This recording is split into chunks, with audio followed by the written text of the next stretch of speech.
죄악에서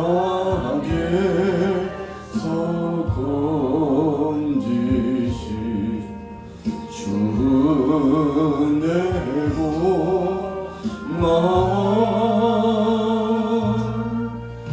나 처음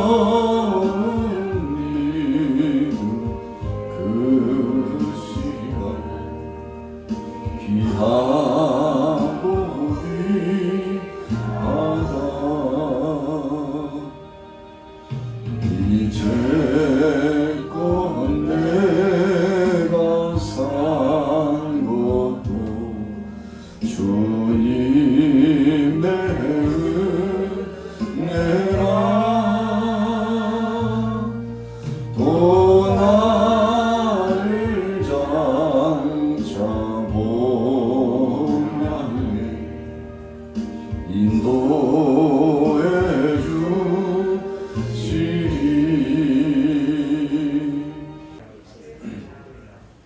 여호와께서 땅 끝까지 선포하시되 너희 딸 시온에게 이르라. 보라, 내 구원이 이르렀느니라. 보라, 상급이 그에게 있고 보응이 그 앞에 있느니라 하셨느니라.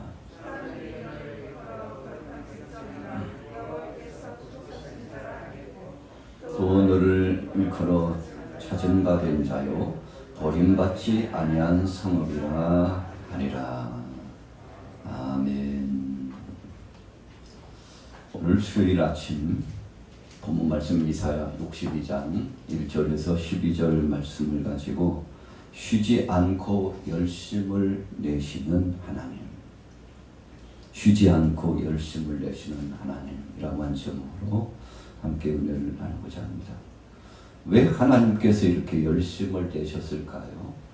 그 이유는 바로 부모가 자녀를 사랑하는 바와 같이 자녀를 위하여 헌신하는 모습처럼 하나님께서도 택한 백성들을 위하여, 사랑하는 자녀들을 위하여 아낌없이 사랑의 역사로 함께 하셨다는 것을 의미합니다. 우리가 로마서 12장 11절에 보면 부지런하여 게으르지 말고 열심을 품고 주를 섬기라 그랬습니다. 또 요한복음 5장 17절에 보면 하나님께서 일하시니 나도 일한다. 아버지께서 지금도 일하고 계시니 나도 일한다. 여러분, 예수님께서 일하시는 그 목적이 무엇인가를 뚜렷하게 말씀해 주셨습니다.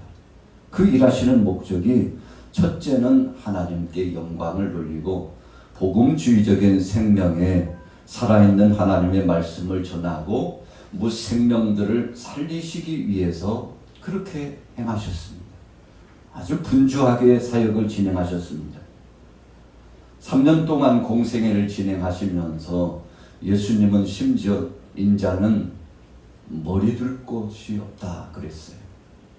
머리 둘 곳도 없을 만큼 예수님은 분주하게 사역을 진행하셨습니다. 이 땅에 종의 형체를 입고 오셨습니다. 아낌없이 사랑하는 자녀들을 위하여 다 내어주시고 마침내 사랑을 실천하신 분입니다. 왜 그랬을까요? 쉬지 않고 열심을 내시는 그 하나님은 우리를 그만큼 사랑하시기 때문에 그러셨습니다. 여러분, 그래서 사랑이라고 하는 것은 말로만 하는 것은 사랑이 아니라고 그러지 않습니까? 그 사랑에 대한 표가 있어야 됩니다. 사랑에 대한 그 말씨가 있어야 합니다. 마음의 중심이 상대를 향하여 전달될 때 진심이 이루어지고 감동을 주는 것입니다. 그러나 말뿐이지 행동이 실천되지 않는다면 그것은 거짓말, 가짜, 진심이 없는, 사랑이 없는 허울만 있는 것에 불과하다는 사실이죠. 그런데 하나님은 얼마나 우리를 사랑하셨는지 사랑하는 백성, 택한 백성들을 위하여, 만백성들을 구원하시기 위하여 하나밖에 없는 독생자 아들 예수 그리스도를 이 땅에 보내주셨던 것입니다. 그래서 오늘 본문을 보면 세 가지 단락으로 나누어지죠. 자, 첫째는 1절에서부터 5절까지 말씀을 보면 하나님의 신부로 회복된 예루살렘 그랬습니다. 여러분 우리가 성경 속에서 하나님을 신랑이라고 그렇게 칭호를 갖고 불러드리고 또 그분을 우리 삶의 주인으로 모셔드리지 않습니까? 그래서 구약 성경에 상당 부분 하나님을 신랑으로, 우리는 신부로, 그래서 하나님과 우리 사이엔 뗄래야 뗄 수 없는 관계, 불가분의 관계요, 하나일 수밖에 없다는 사실을 강조하고 있죠. 무엇으로입니까? 하나님의 사랑으로 가능하셨다는 것입니다. 그래서 하나님의 신부로 회복될 예루살렘이었습니다. 시온의 영광, 하나님의 의가 빛나는 그 역사적인 현장, 구원의 역사의 횃불이 높이 올려지는 그곳, 여러분 여기에서 하나님의 영광을 받으시고 마침내 거기에 아름다운 성전이 건축되어지고 변방에 있는 모든 사람들이 예루살렘으로 그것도 성전 중심으로 모여서 하나님 앞에 예배를 하고 마음을 다하고 뜻을 다하고 성품을 다하여 주님 앞에 영광 돌렸던 것입니다. 그래서 예루살렘이라고 하는 것은 그냥 단순히 어느 한 나라의 국가의 수도 이런 의미로만 끝나는 것이 아닙니다. 그래서 우리가 찬양의 가사 가운데도 예루살렘 하면 다가올 천국 하나님의 나라를 고대하는 심정을 고백하기도 하고 또 예루살렘 강조하면 하나님이 임재하시는 은혜의 전당을 상징적으로 마음속에 고백하고 기대감을 갖죠. 마치 여러분 우리가 가장 포근한 것이 가정이요 우리 집인 것처럼 어떤 때는 아무리 좋아도 화롭게 장식이 되었어도 고급의 인테리어가 진행되고 거기에 가구가 들어가 있어도 여러분 내 집이 편하다고 그렇게 우리가 고백하지 않습니까? 이런 내 집이라고 하는 것은 안식처라는 것입니다. 내가 마음껏 누리면서 거기서 쉼을 얻을 수 있는 곳이라는 뜻입니다. 그래서 예루살렘이라고 하는 것은 안식의 터전, 하나님께서 임재하시는 은혜의 전당, 하나님께서 영광 받기에 합당하신 바로 성전의 의미를 부여해서 말씀해 주셨던 것이죠. 택한 백성들이 거하는 도성 예루살렘은 하나님께서 신부로 생각할 만큼 사랑하시고 그리고 그 주의를 호위하시며 지켜주셨던 것입니다. 그래서 1절부터 5절까지의 표현이 바로 그런 표현을 주고 있는 것이죠. 1절에 다시 봅니다. 나는 시온의 의가 빛같이 예루살렘의 구원이 횃불같이 나타나도록 시온을 위하여 잠잠하지 아니하며 예루살렘을 위하여 쉬지 아니할 것인저 그랬어요. 여러분 여기서 문맥적으로 쉬지 아니할 것인즉이라고 하는 이 문맥 자체가 오늘 주제와 함께 상관되고 있는 것을 볼 수 있습니다. 쉴 틈이 없어요. 우리를 위하여 전부를 내어주신 것입니다. 바로 하나님의 사랑이요 하나님의 열심인데 이 열심이 특심되었는데 그 마음은 우리를 사랑하셔서 자신의 전부를 내어주신 하나님의 은총을 의미합니다. 자, 2절로 들어가 볼까요?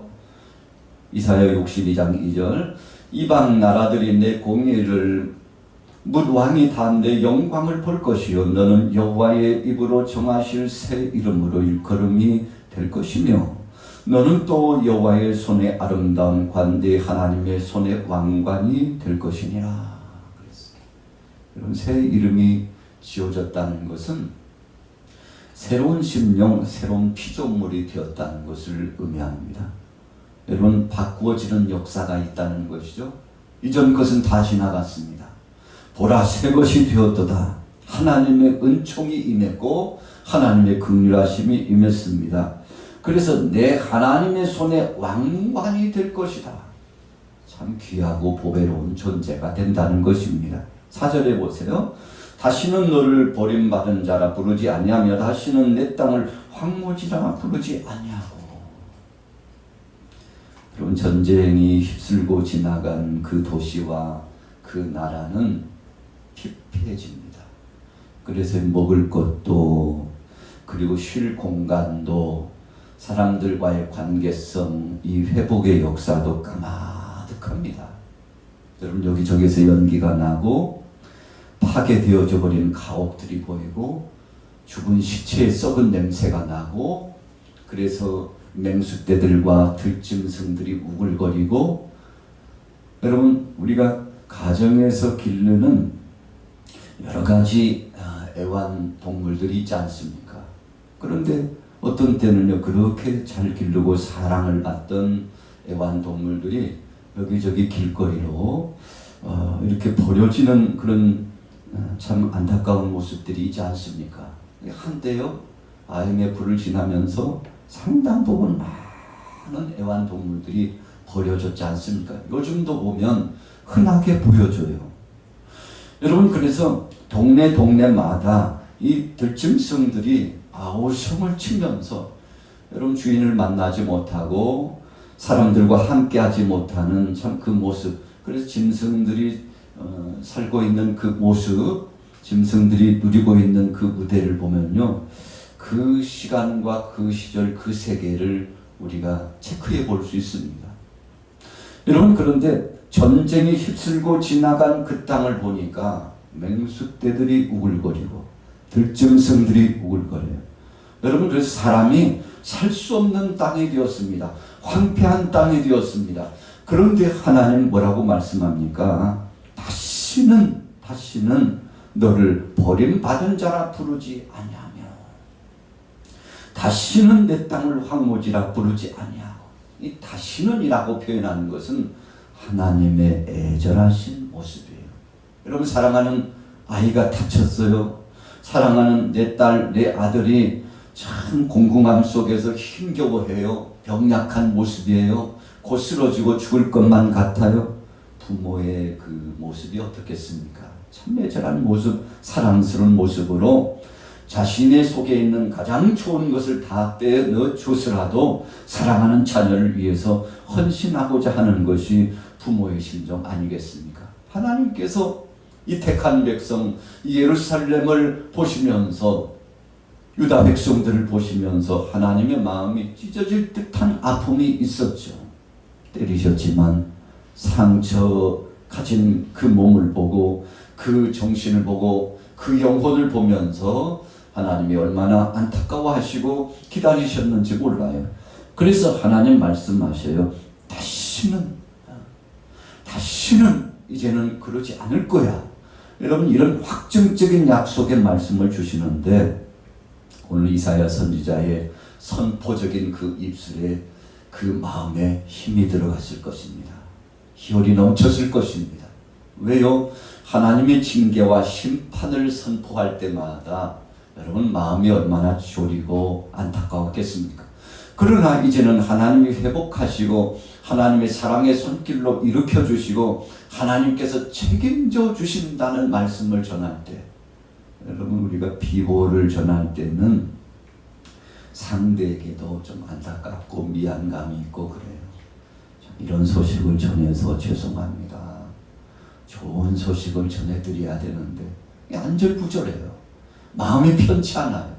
여러분 그런데 기쁜 소식, 그것도 내가 기뻐할 것보다도 이 소식을 전해주면 그 소식을 받는 사람이 기뻐할 것을 생각하면요 숨을 헐떡거리면서 달려가고 그러면서도 얼굴에 미소가 떨쳐지지 않고 그 기쁨이 폭발할 직전의 모습을 가지고요 참 내가 이 소식 가져오느라고 아양 웃음이 절로 나가지고 지금도 내가 폭발 직전인데 절제하면서 이 소식을 전합니다. 기뻐하세요. 참 우리 오늘 축제를 벌여야 되겠습니다 하고 희소식을 전하게 되지 않겠습니까? 아마도 오늘 본문 말씀을 선포하면서 이사야의 그 마음과 심정과 그 얼굴색이 그랬을 것이라고 생각합니다. 자 그러면서요 4절 후미에 보니까 오직 너를 헵시바라 하며 내 땅을 불라라 하리니 이는 여호와께서 너를 기뻐하실 것이며 내 땅이 결혼한 것처럼 될 것이니라. 여러분 헵시바라고 하는 뜻은 내 기쁨이 그에게 있다. 이 전달 체계의 말씀이에요. 하나님의 그 기뻐하실 일이 주의 사자 이사야 선지자에게 전해지고, 이사야 선지자는 사랑하는 택한 백성들에게 전해지고, 여러분, 그래서 하나님의 계시의 말씀, 복된 소식은 통하고 또 통하고 통하는 것입니다. 마치 수돗물이, 여러분, 수도국에서 생산해 가지고 정수를 시켜서 가정으로 쫙쫙 보내줄 때 배관을 통해서 전달되잖아요. 이런 이와 같은 것처럼 이사야 선지자를 통해서 전해졌는데, 내 기쁨이 그에게 있다. 하나님의 영광스러운 소망과 은혜와 그 기쁨이 택한 백성들에게 전해졌는데, 정말 기뻐할 일을 선물로 주셨다는 것입니다. 그것이 헵시바예요. 내 기쁨이 너의 기쁨이요, 내 자랑이 너희의 자랑이요, 내가 소원했던 그 열매가 너희에게서 나타나며, 하나님께서 정하신 거룩한 역사가 바로 택한 백성들에게 계속 전해지는 것입니다. 전가되는 것입니다. 성취되는 것입니다. 여러분, 그러니 좋은 것을 주시는 하나님의 은혜를 받고서 헵시바, 하나님이 주신 그 은혜와 그 사랑과 그 기쁜 소식이 우리에게 전해지고 내게도 이루어졌음을 감사합니다. 헵시바. 그렇게 선언하는 것입니다. 두 번째는 뭐라고 말씀했습니까? 내 땅을 불나라 하리니. 그래서 결혼한 여자라는 뜻입니다. 자, 이제는 둘이 아니요, 신랑과 하나가 되었다는 의미입니다.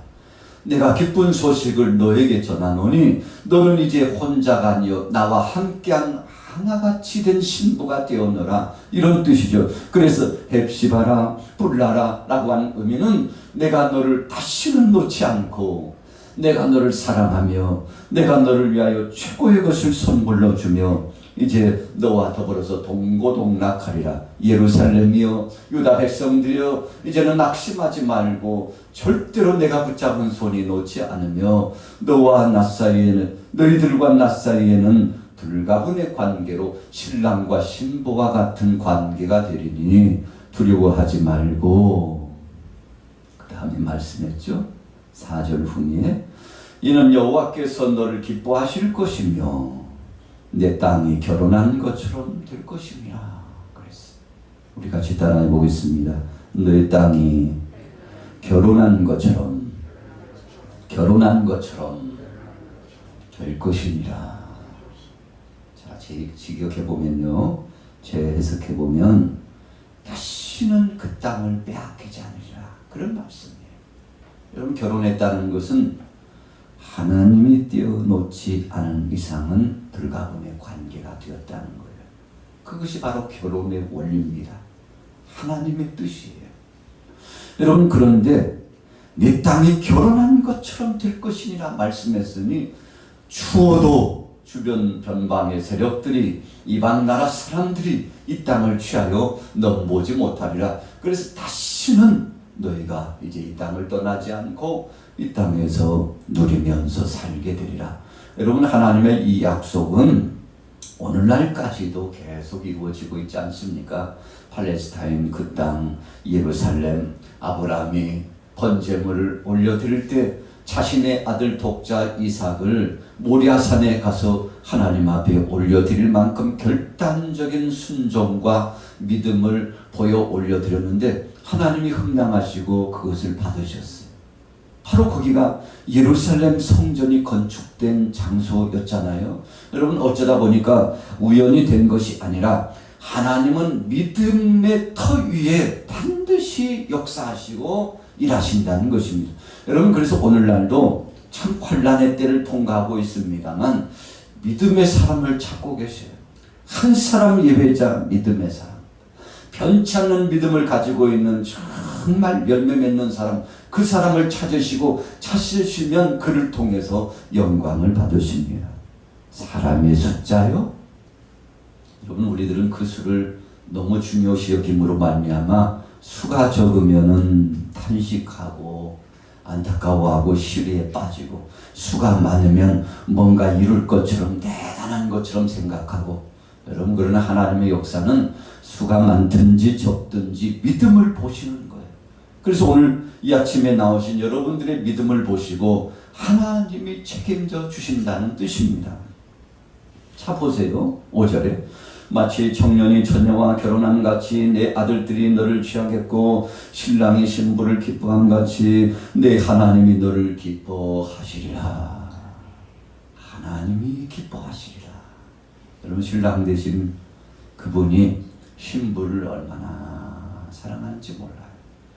솔로몬이 정리하여 선포하는 아가서에도 보면 슐람이 여인을 사랑하는 솔로몬의 그 모습을 통해서 하나님이 우리를 얼마나 사랑하시는지, 그래서 사랑장이에요. 아버지의 사랑이 그 속에 나타나 있어요.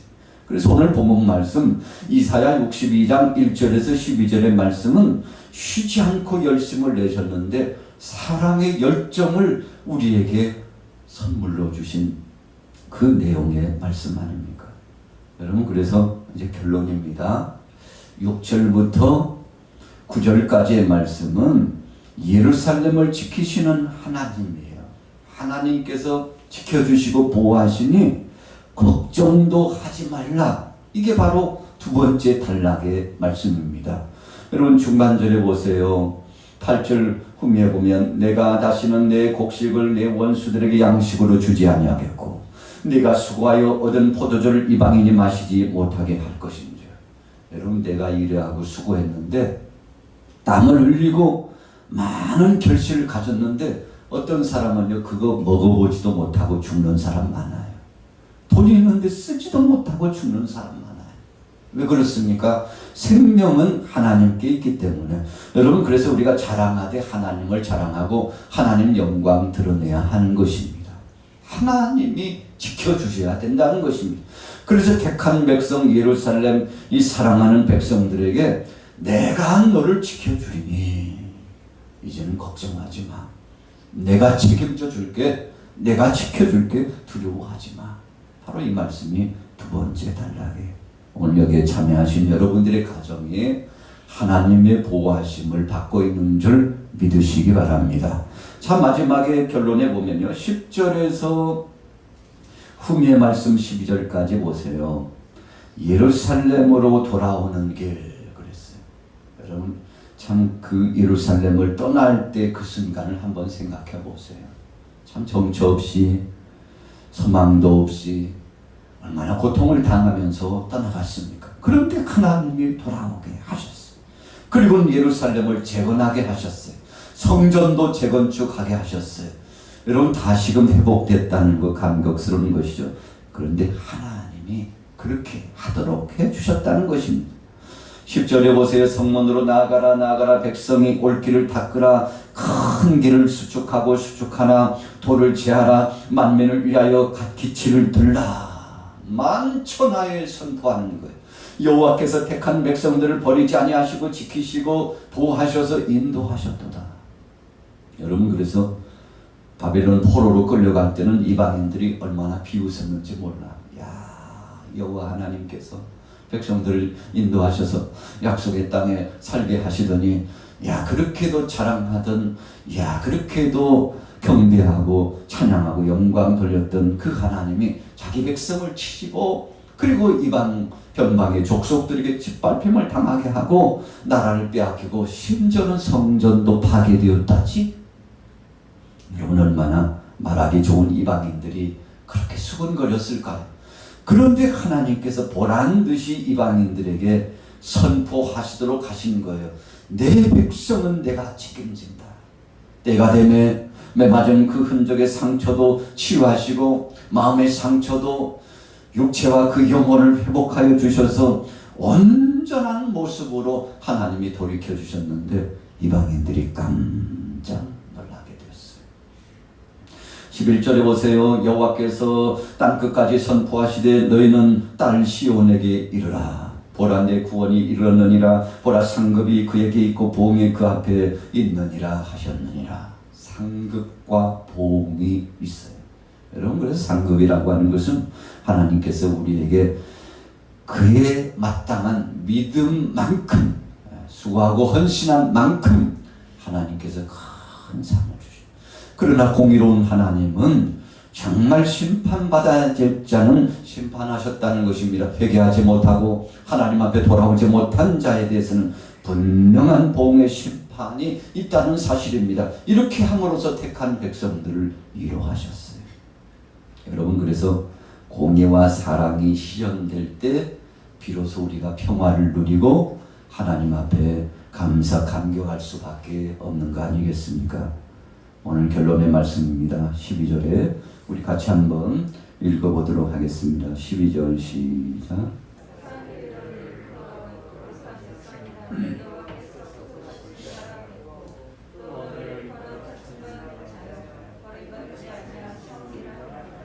아멘. 여러분, 하나님께서 다 회복해 주셨습니다. 여러분, 이 회복은 택한 백성들이 하나님 앞에 끊임없이 중단하지 않고 기도했기 때문에 가능한 것입니다.